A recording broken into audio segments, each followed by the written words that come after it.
孩子咳嗽期间呀，一定不能吃的6种食物啊，我们家长朋友呀一定要重视，否则孩子的咳呢会加重呀，会反复。现在天气多变呀，忽冷忽热的，孩子很容易出现呢感咳的问题，有的呢是因为受凉，有的呀是因为肺热，有的呢可能是因为积食啊。但无论呀是什么原因，以下这6种食物呢都要给孩子忌口啊。第一个呀就是不能吃鸡肉，我们常说呀咳嗽吃鸡神仙难医，对吧？那第二个呢就是鱼虾螃蟹海鲜类啊，因为这类呀属于发物，容易呀生痰湿浊气。第三个呀就是甜食零食奶油蛋糕巧克力花生瓜子等等啊，这类食物呀只要一点点就会刺激咳嗽啊。那第四个呀就是烧烤油煎油炸类的食物，这类食物呢容易生内热生痰湿。那第5个呀就是寒凉的食物啊，像西瓜呀哈密瓜呀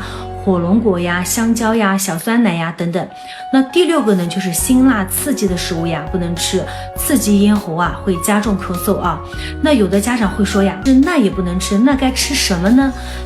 像大米粥呀小米粥呀各类的蔬菜粥呀杂粮粥呀米饭呀面条呀馒头呀各类的青菜呀白菜呀豆腐呀少量的猪肉呀等等都是可以的啊。家长朋友们这下呀您听明白了吧？